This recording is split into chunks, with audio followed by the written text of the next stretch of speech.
Ella es mi musa, dijo mi esposo en Navidad, dándome el divorcio frente a nuestras familias.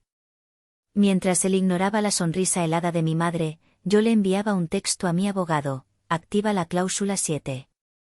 El olor a pino recién cortado y a bacalao a la vizcaína debería haberme traído consuelo, una evocación casi proustiana de navidades pasadas, de risas infantiles y villancicos desafinados alrededor del piano de mi abuela.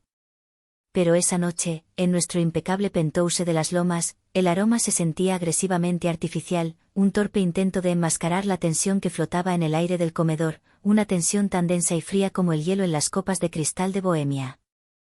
La casa, decorada por un profesional con un esmero casi desesperado, no se sentía como un hogar, sino como un escenario. Cada guirnalda de plata perfectamente colocada, cada vela aromática parpadeante, era parte de una mentira bien ensayada que estábamos a punto de representar. Estábamos celebrando la Nochebuena. O, para ser más precisos, estábamos fingiendo hacerlo. A la cabecera de la larga mesa de caoba pulida, se sentaba mi esposo, Octavio. A sus 36 años, era la personificación del éxito mediático, carismático hasta la médula, insultantemente apuesto, con una sonrisa de $1.000.000 que había convencido a inversionistas de capital de riesgo y a periodistas por igual. A su lado, sus padres, Porfirio y Genoveva, lo miraban con una devoción ciega, casi religiosa, como si fuera un mesías moderno con traje de Brioni. Frente a ellos, mis propios padres, mi padre, un hombre de pocas palabras cuya presencia silenciosa era un ancla para mí, y mi madre, Minerva, una reina de hielo con una elegancia que intimidaba y una mirada que podía diseccionar un alma. Y entre ellos, yo, Lidia. A mis 34 años, me sentía como un fantasma en mi propia fiesta, una pieza de atrezo en la obra de teatro de mi propia vida. 5 años. 5 años desde que fundamos Innovatech, transformándola desde una simple línea de código en mi vieja laptop hasta convertirla en una de las startups de tecnología asistencial más prometedoras de México. 5 años de ser el cerebro invisible, la arquitecta silenciosa detrás del hombre del momento. Un brindis, dijo Octavio, poniéndose de pie con esa gracia atlética que tanto cautivaba a la gente.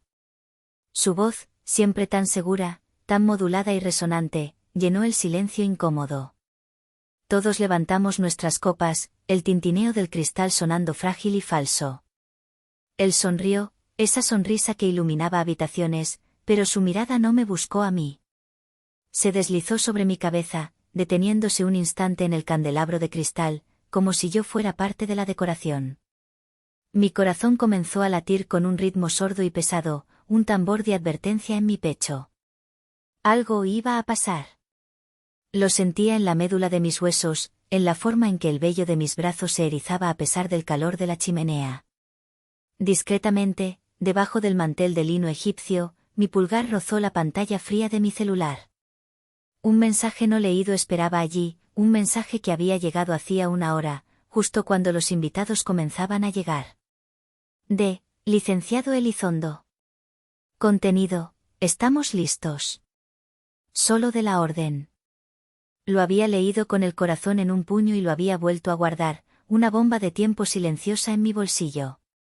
Este ha sido un año increíble para Innovatech, continuó Octavio, adoptando su tono de CEO en una junta de accionistas. Hemos roto todas las proyecciones. Hemos conquistado mercados que los analistas decían que eran imposibles. Y todo, absolutamente todo, es gracias a la visión. Mi visión, pensé, un grito silencioso que rebotó en las paredes de mi cráneo. Pero me quedé callada, como siempre. Había perfeccionado el arte de la autocensura, de tragarme mis palabras y mis logros, de dejar que él se llevara el crédito, diciéndome a mí misma que su éxito era nuestro éxito. Qué ingenua y patética había sido. Pero el éxito profesional es hueco si no se tiene una inspiración personal, una verdadera razón para levantarse cada mañana. Hizo una de sus pausas dramáticas, un truco de oratoria que, irónicamente, yo misma le había enseñado para sus presentaciones. Y esta noche, en esta noche tan especial, quiero ser completamente honesto con todos ustedes. Con mi familia. Quiero presentarles mi verdadera inspiración. El nudo en mi estómago se apretó hasta volverse un puño de hierro. Vi de reojo cómo mi madre se tensaba. Sus ojos, dos pedazos de obsidiana afilada, se clavaron en Octavio. Él pareció no notarlo, o quizás eligió ignorarlo. Con un gesto de la mano, elegante y deliberado, señaló a una joven sentada al final de la mesa, casi escondida entre mi cuñada y un arreglo floral. Carla. Su asistente personal. Una chica de 25 años con ojos ambiciosos y una belleza fresca y radiante que contrastaba dolorosamente con mi propio agotamiento de 34. Carla, por favor, ven aquí, dijo Octavio, su voz untuosa con una falsa ternura que me revolvió el estómago. Carla se levantó, sonrojándose bajo la mirada atónita de todos. Llevaba un vestido de seda verde esmeralda que no hacía ningún esfuerzo por ocultar la curva incipiente pero inconfundible de su vientre. Un embarazo de quizás 4 o 5 meses. El aire se escapó de mis pulmones en un silbido inaudible. El tenedor de plata se me resbaló de los dedos, golpeando el plato de porcelana con un ruido agudo y limpio que sonó como un disparo en el silencio sepulcral. Los padres de Octavio, Porfirio y Genoveva, esbozaron sonrisas forzadas, tan tensas que parecían rictus. No estaban sorprendidos. Eran cómplices. Carla llegó al lado de Octavio y él la rodeó con un brazo, un gesto posesivo y teatral. La colocó frente a todos, no como una persona, sino como un trofeo recién ganado. Muchos de ustedes conocen a Carla como mi leal asistente, dijo. Pero ella es mucho, mucho más. Ella es mi futuro. Vamos a tener un hijo. Un jadeo colectivo recorrió la mesa. Mi padre cerró los ojos por un instante, como si estuviera absorbiendo un golpe físico. Mi madre, sin embargo, no se inmutó. Su rostro era una máscara de calma helada, impasible e impenetrable. Octavio me miró entonces, por primera vez en toda la noche. No había culpa en sus ojos. No había arrepentimiento. Solo un frío desdén, un desafío abierto y brutal. Era la mirada de un hombre que se libera de un peso muerto. Y en ese momento, con una claridad que me heló la sangre, supe que el peso muerto era yo. Mientras Octavio se regodeaba en el shock paralizante que había provocado, mi mente, en un acto de autoprotección, se desconectó del presente. El comedor lujoso, el olor a pino, los rostros estupefactos, todo se desvaneció. Fui arrastrada hacia atrás en el tiempo, 5 años atrás, a un pequeño y desordenado departamento en la colonia Roma, un lugar que olía a café recalentado, a soldadura de circuitos y a sueños que aún no habían sido robados. Era el día en que nació, Conecta Alma, y también el día en que mi invisibilidad comenzó a tejerse, hilo por hilo. Yo tenía 29 años y una obsesión que consumía mis noches y fines de semana, el código. Pero mi verdadera pasión no era la tecnología en sí misma, sino lo que podía hacer por las personas. La idea de Conecta Alma había surgido de un dolor personal, una herida profunda que la tecnología moderna parecía incapaz de sanar. Mi abuela. Tras la muerte de mi abuelo, se había marchitado en una soledad silenciosa y digna. La tecnología que supuestamente debía conectar al mundo le parecía un laberinto hostil y ajeno, una barrera más en lugar de un puente. Así que pasé 6 meses de mi vida encerrada, escribiendo un programa desde cero. No era una simple aplicación de vídeo. Era una interfaz simple, intuitiva, casi telepática, diseñada específicamente para ella. Usaba reconocimiento facial para iniciar llamadas, botones enormes con los rostros de sus hijos y nietos, y un algoritmo que yo misma programé. Era más que una aplicación, era un homenaje, una forma desesperada de mantener vivo el amor y la conexión en mi propia familia, de asegurarme de que nadie más se sintiera tan solo como se sintió mi abuela en sus últimos años. Recuerdo la noche en que se lo mostré a Octavio como si fuera ayer. Mis ojos brillaban con la euforia del creador, la que solo sientes cuando has dado vida a algo que antes no existía. Le expliqué cada función en mi laptop, mi voz vibrando de emoción. Mira, Octavio, no es solo una app de vídeo. El algoritmo que diseñé analiza el tono de voz y la frecuencia del habla. Si detecta patrones asociados a la tristeza o la soledad en la llamada de un usuario durante varios días, envía una alerta discreta, un pequeño recordatorio a un familiar designado. No es invasivo. Solo fomenta la conexión real. Es Es para que nadie se sienta solo como se sintió la abuela. Él me escuchó con una paciencia condescendiente, la misma que se le tiene a un niño que te muestra un dibujo. Asentía, sonreía a medias, pero sus ojos estaban vacíos de comprensión. Cariño, es lindo. De verdad. Un proyecto tierno. Pero no es un negocio, Lidia. ¿Quién pagaría por esto? Es un hobby, uno muy bonito, eso sí, dijo, dándome una palmada en la espalda antes de ir a buscar una cerveza de la nevera. Sentí una punzada de decepción tan aguda que me cortó la respiración. Pero la aparté, la enterré bajo capas de racionalización. Él era el hombre de negocios, el pragmático. Yo era la creadora, la soñadora. Quizás tenía razón. Una semana después, estábamos cenando en casa de sus padres. Era el cumpleaños de Porfirio, un hombre que medía el valor de las personas en cifras de 6 ceros y cuyo afecto por su hijo era directamente proporcional a sus logros financieros. Durante la cena, le preguntó a Octavio sobre sus nuevos proyectos. Fue entonces cuando ocurrió el robo. Octavio, con una copa de vino en la mano y una seguridad en sí mismo que era a la vez admirable y aterradora, se aclaró la garganta y comenzó a hablar. De hecho, papá, he estado desarrollando un concepto revolucionario.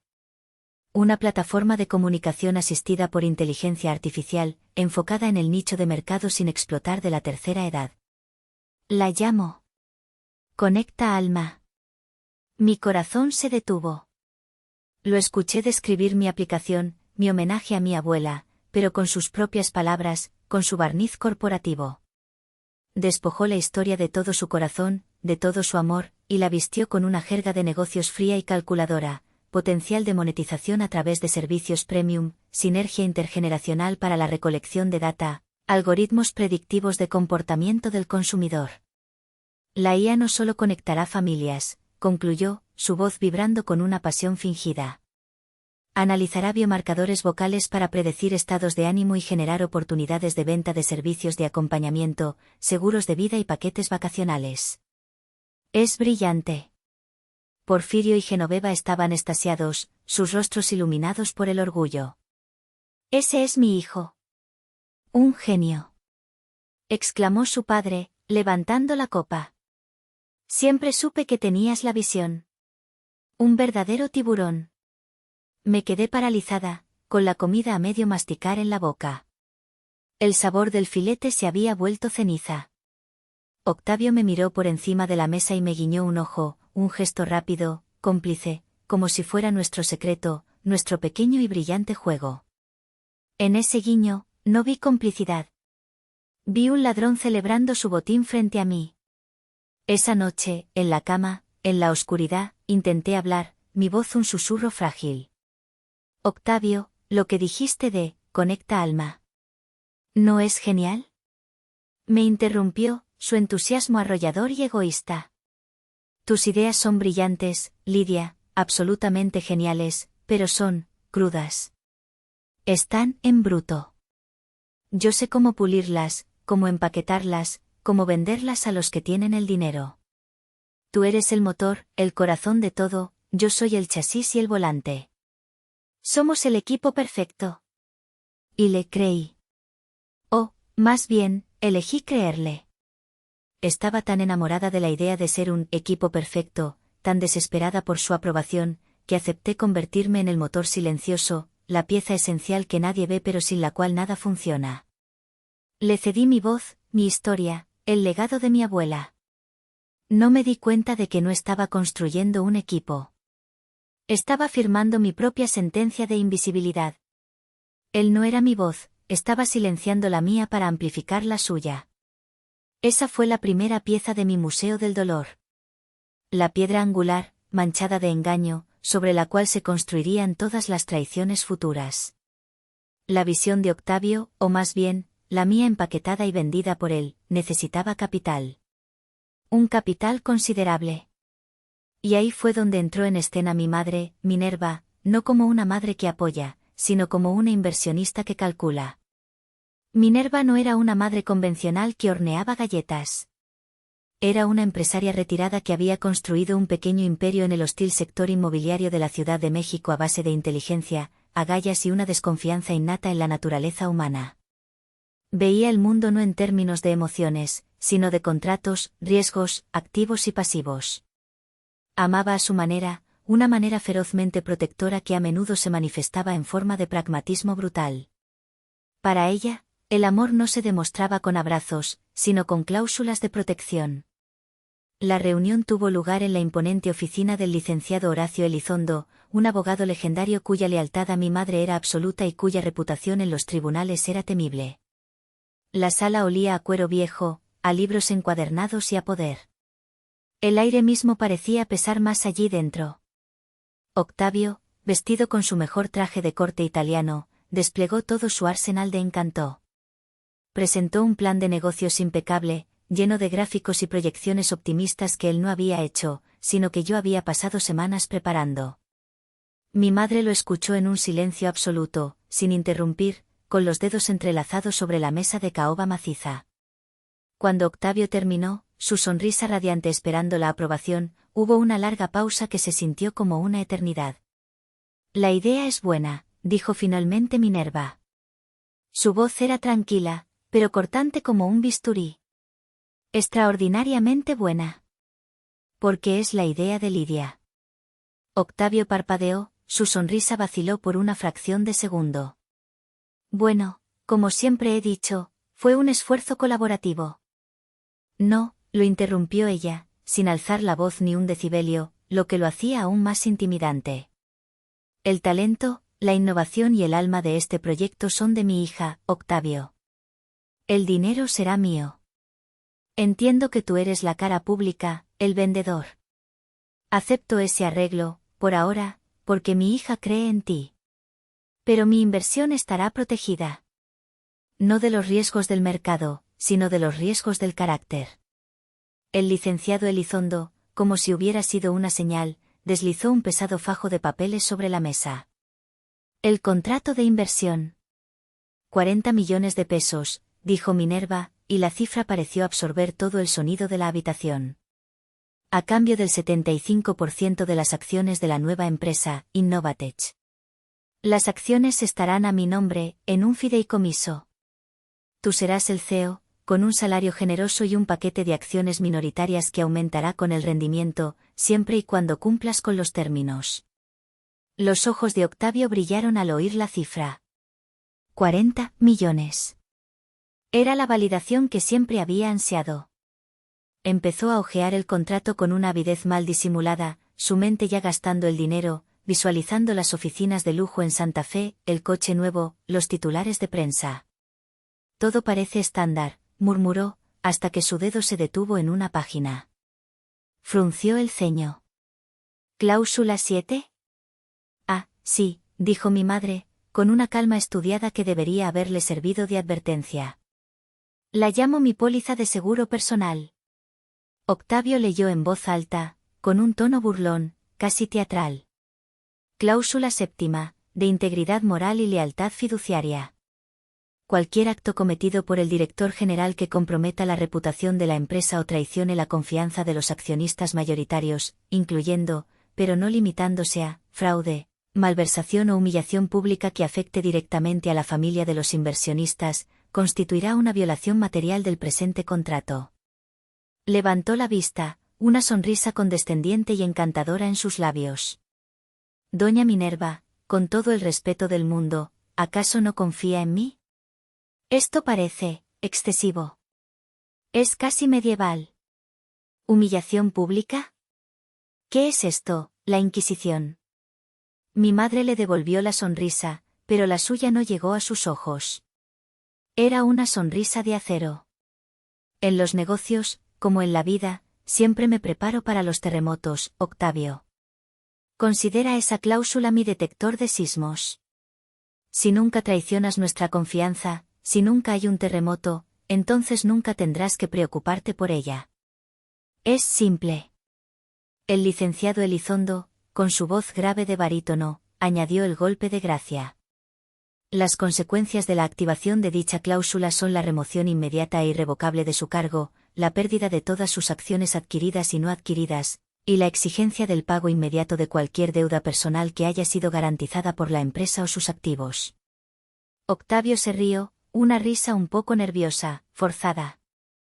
Bueno, supongo que no planeo hacer nada de eso. Suena como un mal día en la oficina. ¿Dónde firmo? Cegado por la promesa de 40 millones de pesos, por la visión de su propio rostro en las portadas, firmó cada página sin pensarlo 2 veces. Mientras lo hacía, mi madre me miró. Fue una mirada que, en ese momento, no entendí del todo. No era una mirada de triunfo, sino de una triste y profunda previsión. Era la mirada de una madre que le entrega a su hija un chaleco salvavidas, rezando para que nunca tenga que usarlo, pero sabiendo, en el fondo de su corazón de leona, que el naufragio era casi inevitable. Los siguientes años fueron un torbellino vertiginoso de crecimiento exponencial. Innovatech despegó como un cohete. Conecta Alma se convirtió en la aplicación de referencia en su sector, no solo en México, sino en toda América Latina. Ganamos premios, cerramos rondas de financiamiento adicionales, y el nombre de Octavio Rivas se convirtió en sinónimo de innovación. Y yo, me convertí en un fantasma, una presencia espectral en mi propia creación. Mientras Octavio viajaba por el mundo, dando charlas TED sobre la visión humanista de la tecnología y apareciendo en portadas de revistas, yo pasaba noches enteras en nuestra oficina de Santa Fe, liderando un equipo de desarrolladores brillantes, perfeccionando el código, luchando contra fallos del sistema a las 3 de la mañana, y creando las actualizaciones que mantenían a la empresa a la vanguardia.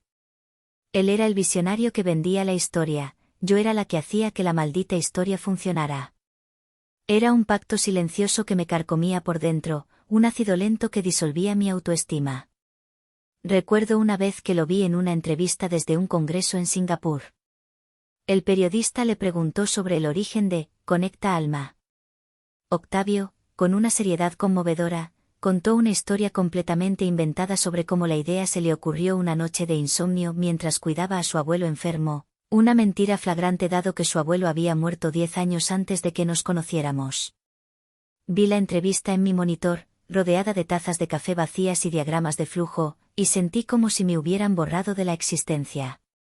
La grieta final, la que rompió irrevocablemente la fachada de nuestro equipo perfecto, apareció 3 meses antes de esa fatídica cena de Navidad. La grieta que se convirtió en un abismo insalvable.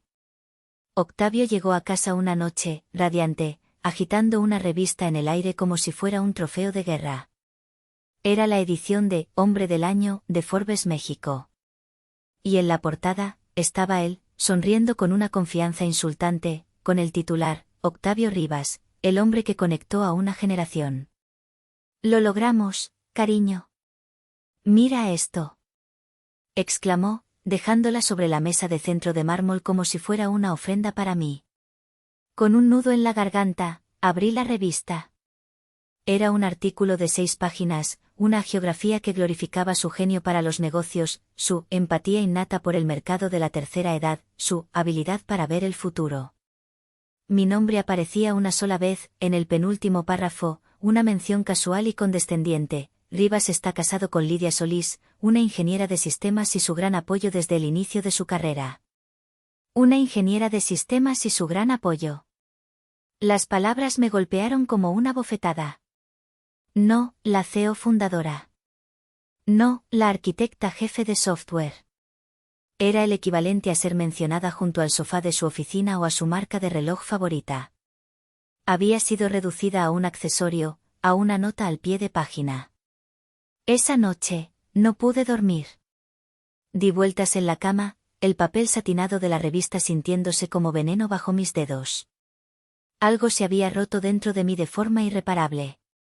La negación, la excusa del bien del equipo, ya no era suficiente para contener la amarga y aplastante verdad.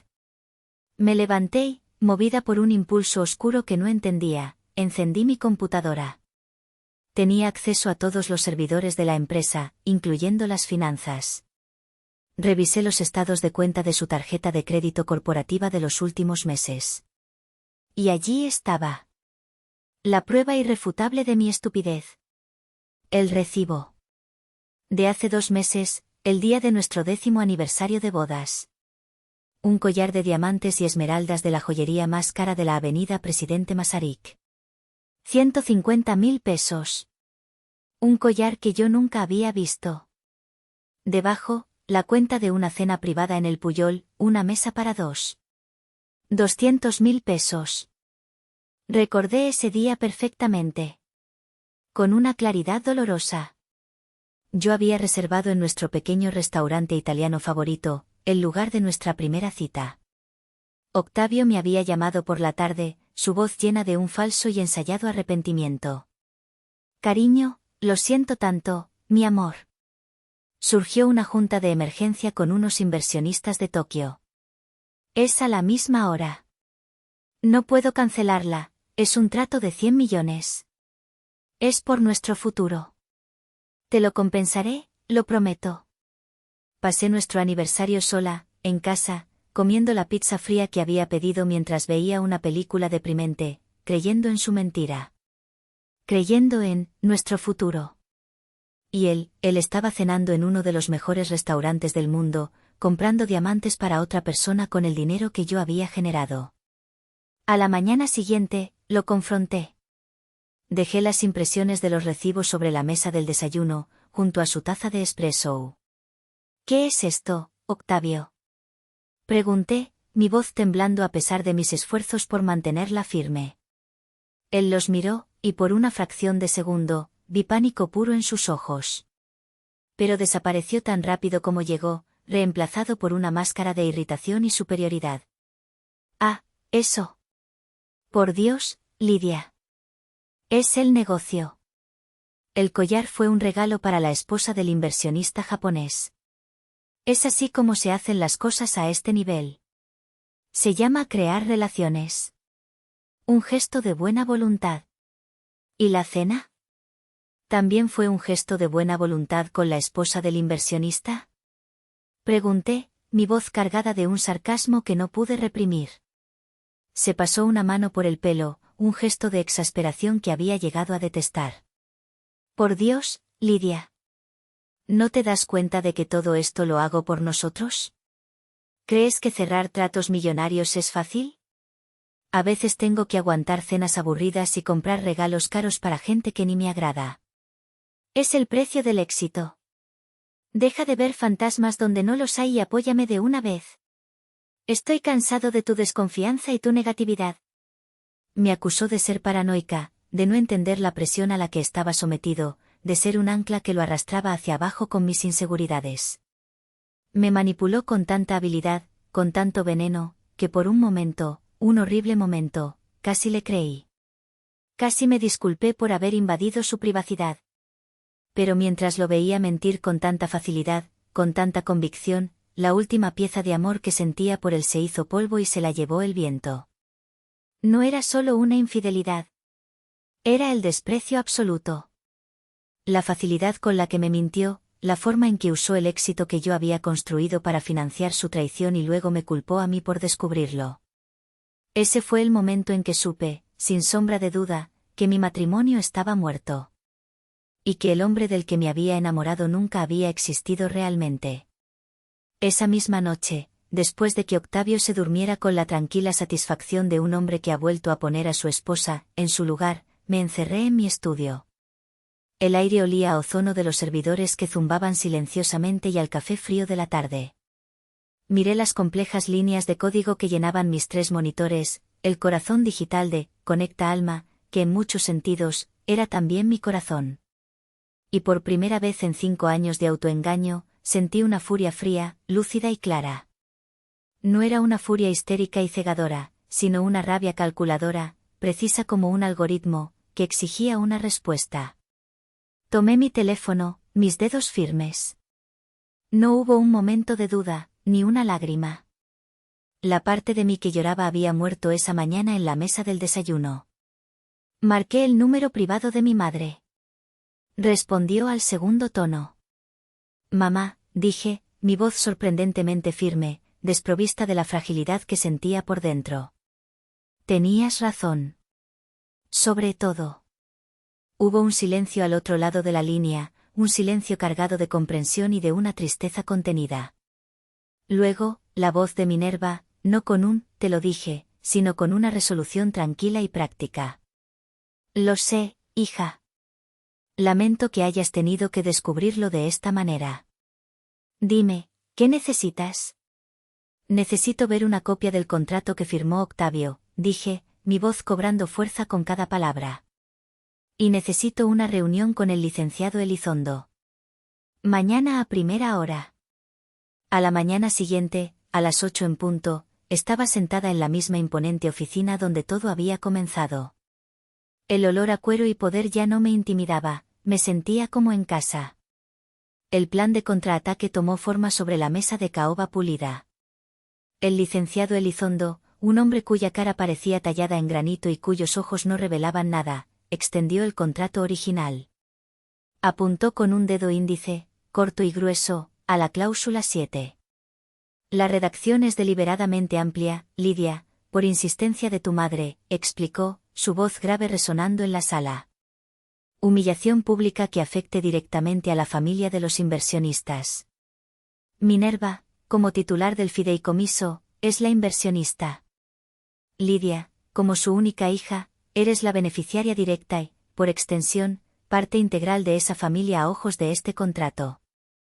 Si Octavio comete un acto de humillación contra ti, especialmente uno público, notorio y verificable, como presentar a una amante embarazada en un evento familiar, por ejemplo, interrumpió mi madre, su voz desprovista de cualquier emoción.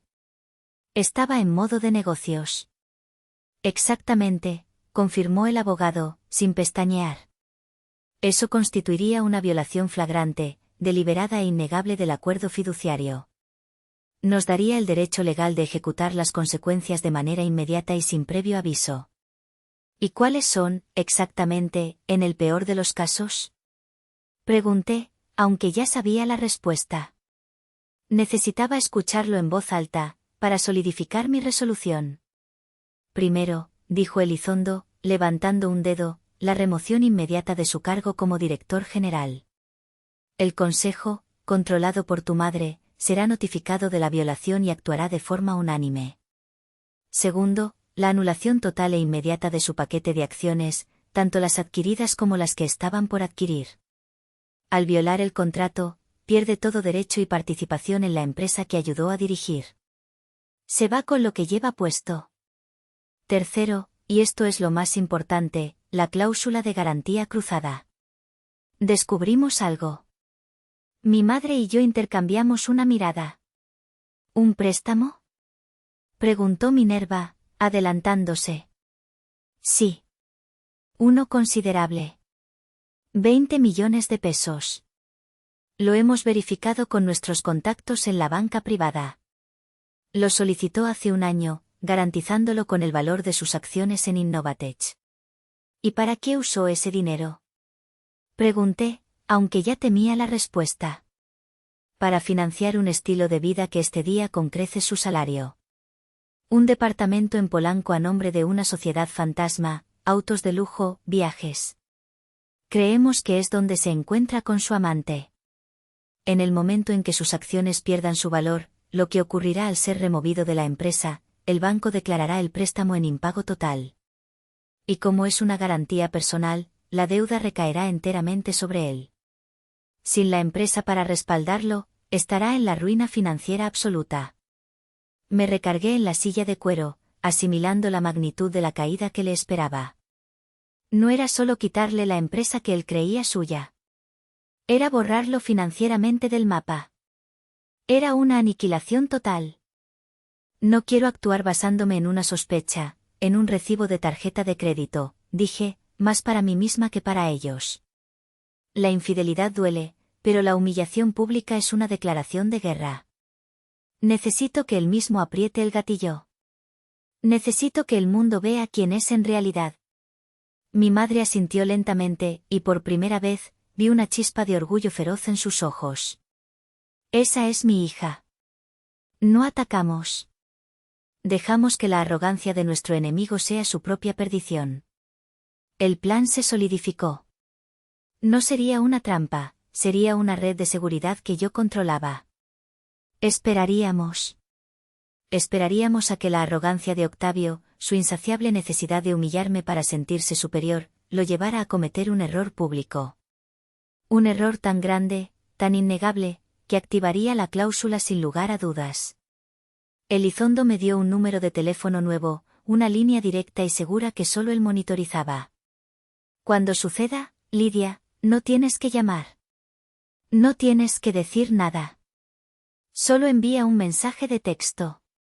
Una palabra. Ahora. Nosotros nos encargaremos del resto antes de que salga el sol. Salí de esa oficina sintiéndome extrañamente en calma. El dolor seguía ahí, un agujero negro en mi pecho.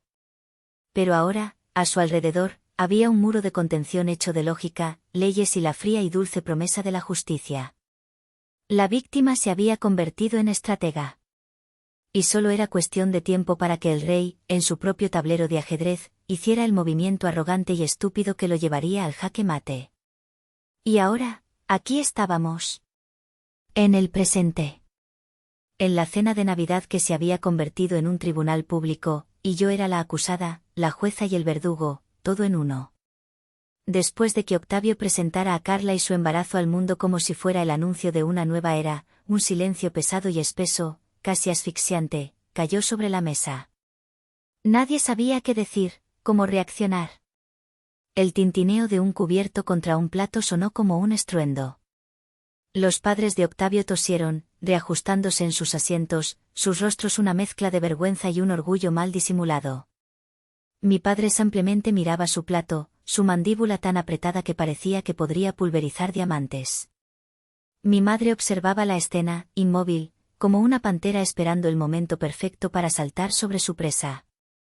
Octavio, deleitándose en el caos emocional que había creado, decidió que el espectáculo, su gran obra de humillación, aún no había terminado. Metió la mano en el bolsillo interior de su saco de diseñador, hecho a la medida, y sacó un sobre blanco, nítido y formal. Lo deslizó sobre el mantel de lino, pasando por la fuente de pavó y el puré de manzana, hasta que se detuvo justo frente a mí, una declaración de guerra en papel. «Feliz Navidad, Lidia», dijo, su voz goteando una falsa y venenosa generosidad. «Te tengo un regalo. Quizás el más importante que te daré jamás. Tu libertad». Eran los papeles del divorcio. Completos, con todas las cláusulas que sus abogados habían redactado para dejarme, asumía él, con lo mínimo indispensable. Y al final, su firma, arrogante y florida, sellando el final de nuestros 10 años juntos. Mis manos temblaban mientras los tomaba. El papel se sentía frío, clínico, impersonal. Lo abrí. Allí estaba, negro sobre blanco. La disolución de nuestro matrimonio. Quería hacerlo de la manera correcta, continuó, su tono de voz ahora el de un hombre realizando un acto de nobleza, de dolorosa pero necesaria honestidad. Frente a nuestras familias. Para que no haya malentendidos, ni rumores. Nuestro camino juntos ha terminado. Ahora empiezo uno nuevo, un camino de verdad y creación. Se giró hacia Carla, quien lo miraba con una adoración ciega, habiéndose creído por completo el papel de salvadora que él le había asignado. La tomó de la mano y la acercó aún más, como si necesitara protegerla de mi toxicidad. Luego, se volvió hacia mí, sus ojos brillando con un triunfo cruel, y entonces, pronunció las palabras que no solo terminaron nuestro matrimonio, sino que intentaron borrar mi existencia misma, mi contribución, mi alma. He sufrido durante años sin inspiración, Lidia.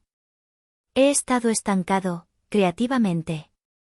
Tú, hizo un gesto vago con la mano, como si me descartara, siempre fuiste práctica, lógica, una excelente ejecutora. Pero un hombre, un creador, necesita una musa para alcanzar la grandeza. Una chispa.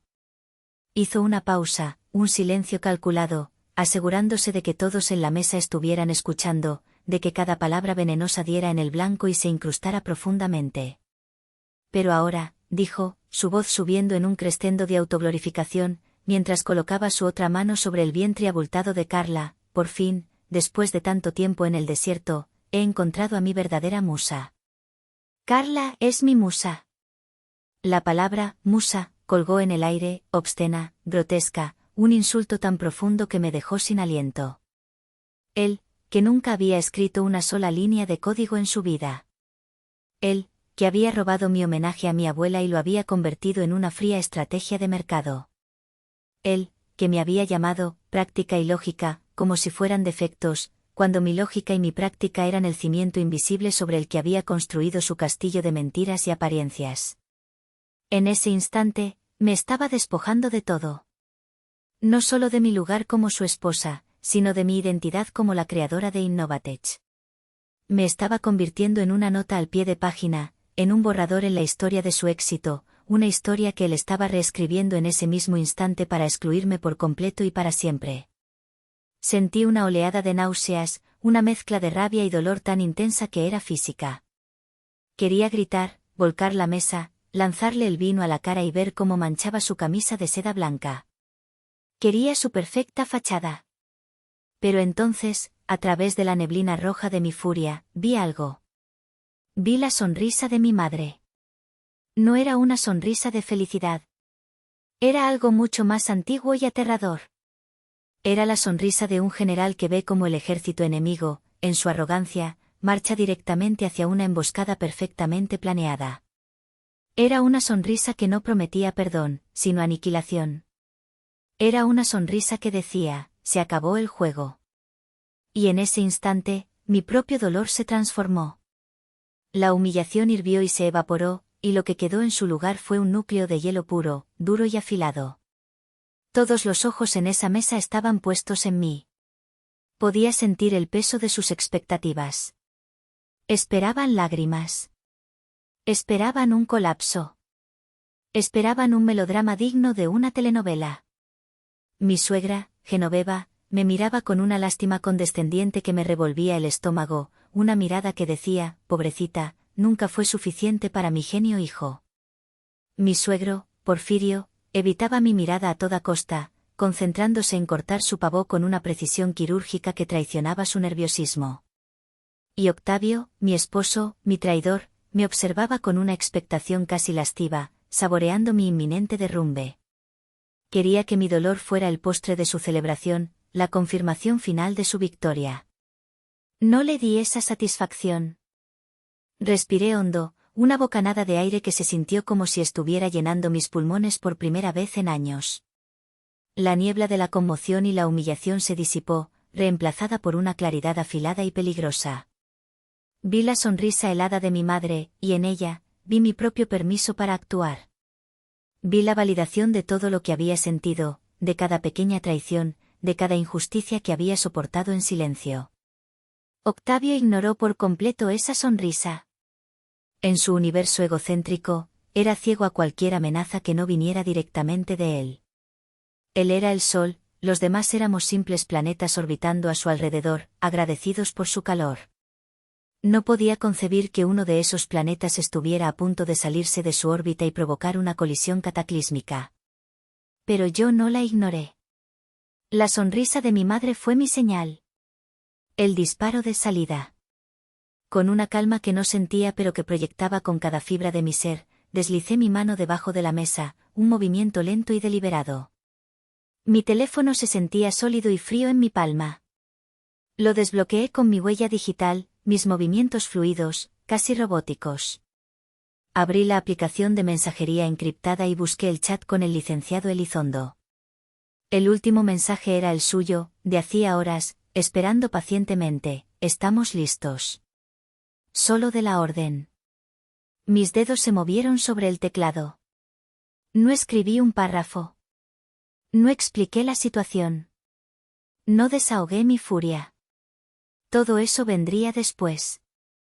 Ahora, solo se requería precisión quirúrgica. La estrategia ya estaba trazada. El mecanismo ya estaba en su lugar, aceitado y listo. Todo lo que se necesitaba era la llave para ponerlo en marcha. Tecleé una sola palabra. 5 letras que sellarían su destino. AHORA. Presioné, enviar. Vi la pequeña marca de verificación que indicaba que el mensaje había sido entregado al instante.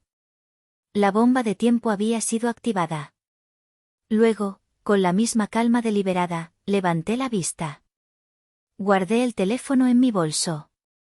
Recogí los papeles del divorcio que yacían sobre la mesa y los doblé cuidadosamente por la mitad, y luego por la mitad otra vez, convirtiendo su gran declaración en un pequeño e insignificante cuadrado de papel. Y sonreí. Fue la sonrisa más genuina que había tenido en meses. No era una sonrisa de felicidad, ni de alegría. Era una sonrisa de liberación.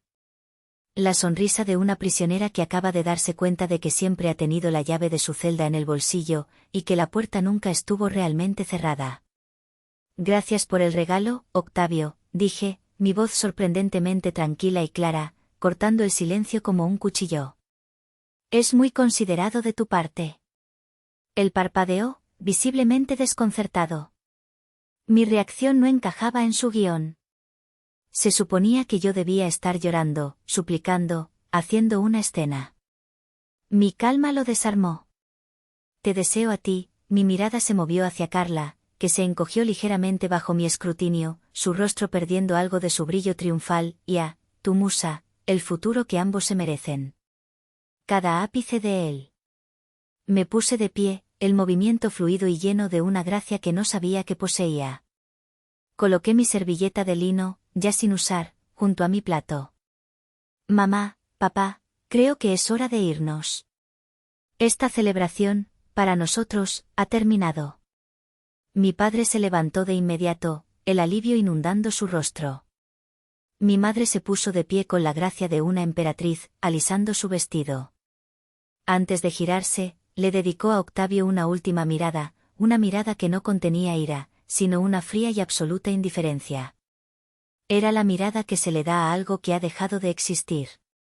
Esa mirada prometía un infierno helado. Mientras nos íbamos del comedor, con las miradas de todos clavadas en nuestra espalda, no sentí la vergüenza que Octavio quería que sintiera. Sentí poder. Un poder que emanaba no de la venganza, sino de la verdad y la justicia inminente. La fiesta de Octavio, su gran coronación, apenas comenzaba. Pero él no sabía que su reino ya tenía fecha de caducidad, el amanecer del día siguiente. Octavio durmió esa noche el sueño de los tiranos victoriosos. Se había deshecho de mí, la esposa, práctica y sin inspiración. Había establecido a su nueva reina, la joven y fértil, Musa. Creía haber consolidado su imperio, ahora libre de mi influencia silenciosa y, para él, castradora. Mi tranquila partida, mi extraña y serena sonrisa, las atribuyó al shock, a una negación temporal de la realidad. ¿Qué podía hacer yo? Nada. Él tenía el control. Él era el rey. Su mundo era perfecto. Yo, por otro lado, no dormí. Me senté en el silencio del estudio de mis padres, una habitación llena de libros y recuerdos de una vida que parecía de otra persona. Con una taza de té de manzanilla entre las manos, vi cómo las innumerables luces de la Ciudad de México parpadeaban en la vasta oscuridad de la noche. No sentía tristeza, no en ese momento. La tristeza era una herida profunda que atendería más tarde. Lo que sentía era una extraña y vibrante paz, la calma que precede a una tormenta perfectamente orquestada, la quietud del ojo del huracán. Sabía que mientras yo miraba la ciudad, un equipo de abogados y contadores estaba moviendo las piezas, preparando el golpe de gracia. El amanecer del 25 de diciembre llegó con un cielo pálido y sin nubes, un día de Navidad irónicamente hermoso. Para la mayoría, era un día de regalos, familia y recalentado. Para Octavio, fue el día del apocalipsis. 8 de la mañana. El celular de Octavio, un modelo de última generación sobre la mesita de noche de mármol de su nuevo penthouse en Polanco, vibró con la notificación de un correo electrónico. Lo abrió perezosamente, con una mano, esperando que fuera otro mensaje de felicitación de algún socio de negocios. Oficina del licenciado Horacio Elizondo. Asunto: ejecución inmediata e irrevocable de la cláusula 7, contrato de inversión Innovatech S.A.D.C.B. El lenguaje era legal, denso e impenetrable, pero el mensaje subyacente era de una claridad brutal. Detallaba, con fechas y horas, cómo sus acciones durante la cena de Nochebuena constituían una violación flagrante e innegable de la cláusula de integridad moral y lealtad fiduciaria. 8:01 de la mañana. Mientras sus ojos aún intentaban procesar el texto, su teléfono vibró de nuevo. Una notificación de su aplicación bancaria.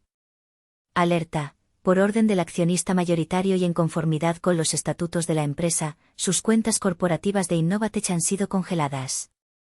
Todo acceso ha sido revocado. Se sentó de golpe en la cama, el corazón martilleando contra sus costillas.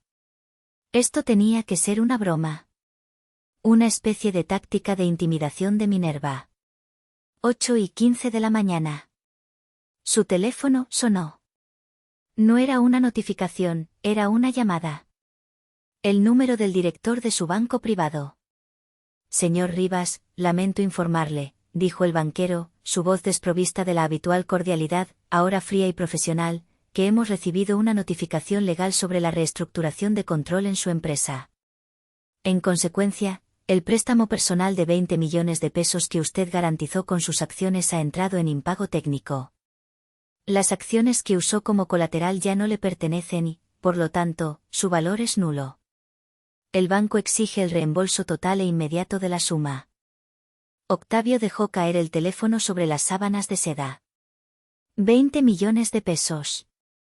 Una deuda que había ocultado meticulosamente, usada para comprar ese mismo penthouse, los autos, el estilo de vida de millonario que usaba para impresionar a Carla y al mundo. Carla salió de la habitación, bostezando, envuelta en una bata de seda que probablemente también había sido pagada con ese préstamo. ¿Qué pasa, mi amor? Pareces pálido. ¿Malas noticias en Navidad? Él no pudo responder. El pánico, frío y viscoso, le robaba el aire de los pulmones. 8:30 de la mañana. El golpe final, el que lo destruiría públicamente, no llegó a su teléfono, sino a todas las pantallas del país. El principal diario financiero online de México publicó su historia de portada. Un amigo le envió el enlace por WhatsApp con un simple emoji de una cara de sorpresa. Titular: Imperio Innovatech, genio o fraude. La creadora oculta detrás de Conecta Alma rompe el silencio. El artículo, firmado por una periodista de investigación de renombre a la que yo había contactado a través de un amigo en común, era una obra maestra de la demolición periodística. Citaba fuentes internas de alto nivel y detallaba con una precisión quirúrgica cómo la verdadera arquitecta de Conecta Alma era yo, Lidia Solís. Incluía extractos de mi tesis universitaria, comparando párrafos enteros con las primeras presentaciones de negocios de Octavio. Incluía una entrevista anónima con un exingeniero que afirmaba: sin Lidia, la mitad de nuestros códigos se habrían colapsado en el primer año. Octavio no sabía distinguir un Python de un Java. Era un gran vendedor, eso es todo. Pintaba un retrato de Octavio no como un visionario, sino como un vendedor carismático y un usurpador que se había apropiado del talento y el trabajo de su esposa. En menos de 30 minutos, su reputación, su imagen cuidadosamente construida, se había reducido a cenizas digitales. Su teléfono no dejaba de sonar. Socios, inversionistas, periodistas. Cada llamada era un nuevo clavo en el ataúd de su carrera. Carla había leído el artículo por encima de su hombro, y el pánico ahora se reflejaba en sus propios ojos. Octavio, ¿qué está pasando? ¿Qué es todo esto? Dijiste que tú habías creado la app. Dijiste que lo tenías todo controlado. Dijiste que tu hijo tendría un imperio. Pero él ya no la escuchaba. Corrió a vestirse, sus manos temblando tanto que apenas podía abrocharse la camisa. Salió del penthouse como una exhalación, dejando a Carla sola en medio del naufragio de sus promesas y de un imperio que nunca había sido real. Corrió hacia las oficinas de Innovatech, el edificio que llevaba el nombre de su ego, a reclamar su reino. No se daba cuenta de que el reino ya no le pertenecía. Cuando Octavio llegó hecho una furia al vestíbulo del edificio de Innovatech, el mundo que conocía había dejado de existir. Los empleados, sus antiguos súbditos, susurraban a su paso, mirándolo con una mezcla de miedo y desprecio. 2 guardias de seguridad, hombres corpulentos con trajes oscuros que él no reconoció, le bloquearon el paso al ascensor ejecutivo con una calma profesional. Eran los hombres de mi madre. Este es mi edificio. Mi nombre está en la pared. Déjenme pasar. Gritó, su voz rota por la desesperación y la incredulidad. En ese momento, las puertas de cristal de la entrada se abrieron con un suave silbido. Entré yo. Llevaba un traje sastre de un intenso color rojo vino, el color del poder. Mi pelo estaba recogido en un moño impecable. No había rastro de la mujer rota de la noche anterior. Era la encarnación de la calma después de la tormenta que yo misma había desatado. Pasé a su lado sin siquiera mirarlo, como si fuera un completo extraño, un obstáculo menor en mi camino.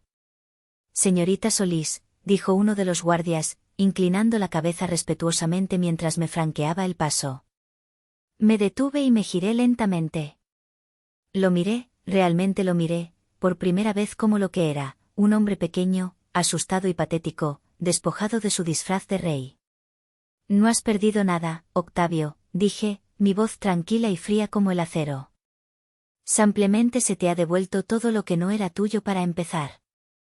Has vuelto a tu estado original. Hice una señal casi imperceptible a los guardias. El señor Rivas ha terminado aquí. Por favor, acompáñenlo fuera del edificio. Mientras se lo llevaban, un hombre derrotado que balbuceaba amenazas vacías y promesas rotas, triunfo que había y me embriagadorajinado. Solo un vacío había satisfacción en su destrucción, o silencioso y la cruda confirmación y amarga de que había hecho lo correcto. Un año después había amputado la parte enferma para salvar el cuerpo, el letrero del edificio no dice Injaobatech. Dice, conecta alma. La empresa, bajo mi dirección, ha duplicado su valor y ha lanzado una fundación para apoyar a jóvenes programadoras en México. Octavio desapareció de la vida pública, ahogado en deudas y desgracia. Carla, escuché, tuvo a su hijo y regresó a su ciudad natal. Ahora, parada aquí, dueña de mi futuro, de mi historia y de mi legado, a veces, en la quietud de la noche, aún me pregunto. Él lo perdió todo. ¿Hice lo correcto al quitarle absolutamente todo, o debí mostrar un poco de piedad por el hombre que alguna vez amé? Ustedes, ¿qué hubieran hecho en mi lugar?